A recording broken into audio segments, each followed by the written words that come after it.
And welcome to your daily devotion for Monday, May the 3rd, from the Greenbrier Valley Church of the Nazarene.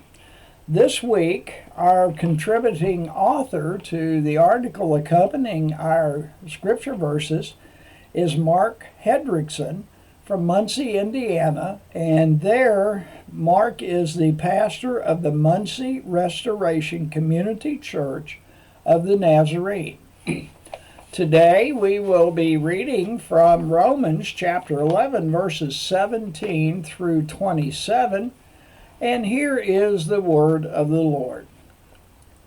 If some of the branches have been broken off, and you, through a wild olive shoot, have been grafted in among the others and now share in the nourishing sap from the olive root, do not consider yourselves to be superior to those other branches. If you do, consider this: you do not support the root, but the root supports you. You will say then, branches were broken off so that I could be grafted in.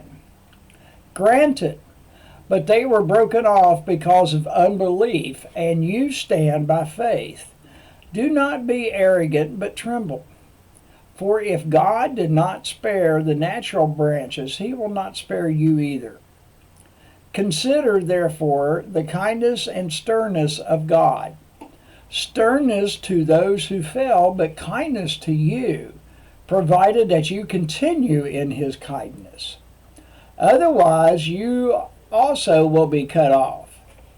And if they did not perish in unbelief, they will be grafted in, for God is able to graft them in again.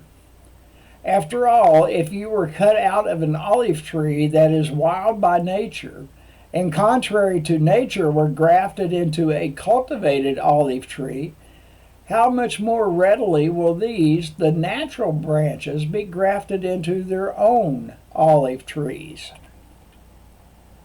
I do not want you to be ignorant of this mystery, brothers and sisters, so that you may not be conceited. Israel has experienced a hardening in part until the full number of Gentiles has come in. And in this way all Israel will be saved. As it is written, the deliverer will come from Zion. He will turn godlessness away from Jacob.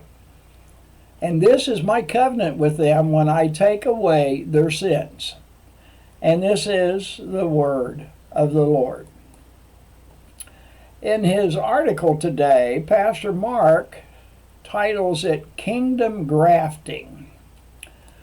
Gardeners can use grafting as a method to propagate new plants. It isn't new. Grafting can be traced far back, as far as ancient China and Mesopotamia. Grafting is an artificial process of propagation. The new plant that grows from the bud will be exactly like the plant it came from. A gardener would choose to graft a plant because one plant may be doing poorly.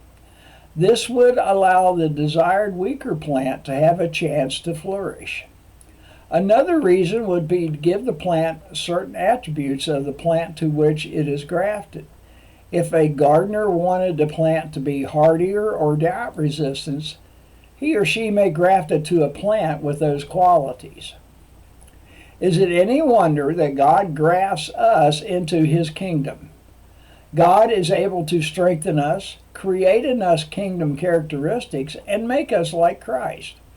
If God can do this for us, would we want to withhold such a gift from others? Paul asks, did they stumble so as to fall beyond recovery? No. As we encounter people who have not joined the kingdom yet, remember that we are grafts, just as Christ desires for them to be. The hymn is a Latin hymn which is entitled, Christ is Made the Sure Foundation. Christ is made the sure foundation. Christ the head and cornerstone. And in the Gospel of John, chapter 15, verse 1, Jesus said, I am the true vine, and my Father is the gardener. And this is your daily devotion for Monday, May the 3rd. Have a wonderful day.